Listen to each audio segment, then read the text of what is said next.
Hello everyone, this is Harry's movie. In this issue, let's take a look at a feature film, Three Monkeys.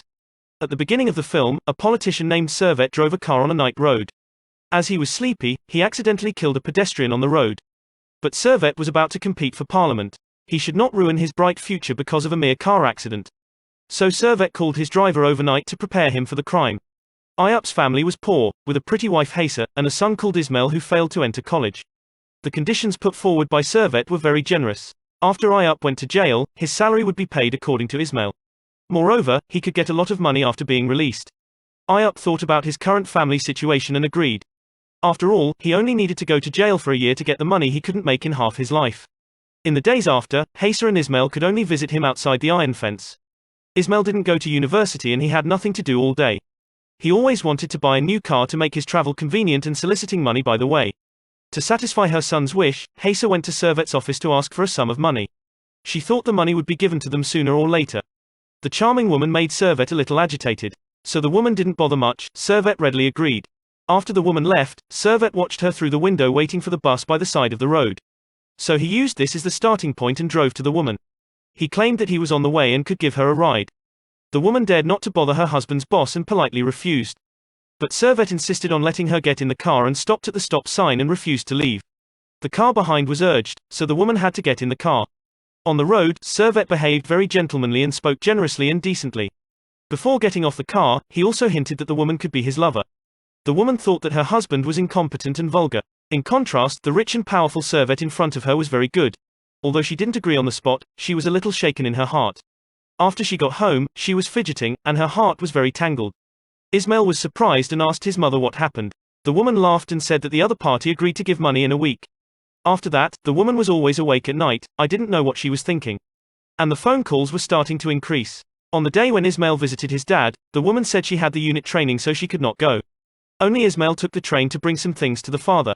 When Ismail went out to the station and bought a round-trip ticket, and sat beside waiting for the train, he suddenly felt dizzy and nauseous.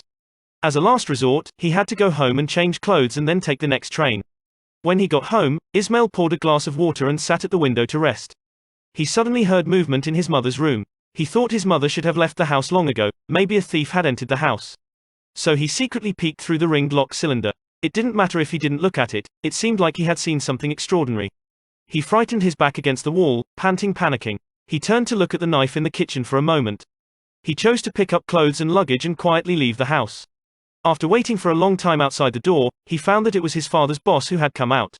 After Servet left, Ismail entered the house pretending to have just returned home. The disheveled woman was curious but did not dare to ask more. She hurriedly stuffed the bedstuff into the cabinet. Who knew that when she turned her head, she saw Ismail staring straight at her. Ismail looked at the cigarette butts in the ashtray and asked his mother who had been here. The woman spoke and argued that she had a female friend. Ismail raised his hand and slapped the woman, claiming that he saw a politician.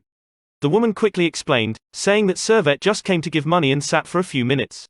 Ismail didn't say much, turned around, and took his luggage to visit his father in prison. When Eyup saw Ismail hesitate in speech, his expression was in a daze. So he asked if there were any other people in the family.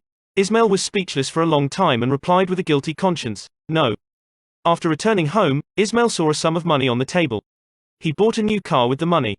On the day his father was released from prison, Ismail drove a new car to greet him. The father knew that Ismail's financial ability must not have so much money to buy a new car. So he checked if Ismail asked for money from Servet. Ismail said that he wanted to buy a car and his mother asked for money. The father was very angry and scolded Ismail in the car for a long time. The woman had been depressed since she met Servet. She often went to the door of Servet and watched infatuated. Back home, the phone rang when the woman was taking a shower. Eyup picked up and heard Servet on the phone blaming the woman for going to his house. Eyup heard that it was the voice of the boss, and felt cold. He also remembered Haysa's indifferent performance since his being released from prison and this confirmed his guess. Eyup was furious, cursing the slut, and slammed the door. He came to the boss's office to get the money he deserved. Then he asked the boss if he had deducted the money borrowed by Haysa before. Servet replied that Haysa did not owe anything. After all, Eyup had helped a lot, and now it was considered a bonus for him. Eyup hesitated to say something but he stopped asking. He felt a great shame and felt that some money was obtained from Haysa by selling herself cheaply. But Eyup chose to be silent. Now that he had money, he couldn't make the whole family fragmented. But Haysa was trapped in it and couldn't help herself. After many private meetings, she completely fell in love with Servet. She thought this was the man she dreamt of. Servet's sweet words convinced the woman that she found her true love. Unexpectedly, Servet was just playing, scolding the woman not to come to him again.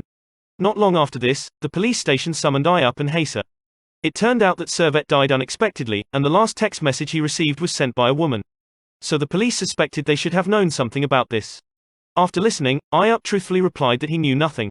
This man would rather lose his freedom for the family, but Haysa ruined the family for her selfish desires. Ismail was shocked and told Haysa that he killed Servet. He cannot tolerate a third party destroying his family. He resolutely killed him and wanted to end everything there. Eyup overheard the conversation between the two of them, so he called Haysa and Ismail back to the room. He asked Ismail if anyone else had seen the assault. But Ismail was so dazzled by anger that he didn't know if there were any witnesses. Eyup thought about it for a long time, as if he had made a decision in his heart, and put on his jacket, and walked outside. The woman stopped her husband and asked him where he was going. The husband turned his head and yelled, "Either you went to sleep or jumped downstairs." Haysa seemed to be stimulated and really sat on the balcony to jump down. Upon seeing this, Eyup turned back to the roof to look at Haysa W and sighed. Haysa looked back at her husband eagerly, as if she was asking if she wanted to jump. Eyup was silent for a moment and said, "Don't be silly, come down." Then, Eyup walked to the police station and hesitated for a while, and did not go in. He thought of the orphan man in the tea house who was poorer than him. So he went to the door and asked the guy tentatively if he could help Ismail withstand the crime. After all, 3 meals a day were in prison, and the bed was warmer than the hard bench on which he slept. Besides, he was still young and he would get a lot of money, which was enough for him to live in peace and stability for the rest of his life when he came out. The guy sat blankly without saying a word. As the picture turned, Eyup stood on his roof and looked at the endless sea, the deep dark clouds in the distance, accompanied by thunderstorms. The movie ends in the dark eyes of Eyup. It's unclear what exactly the 3 people in the film lost. Okay, this is the end of this issue. Friends who like it, don't forget to like and subscribe. Thanks for watching, see you next time.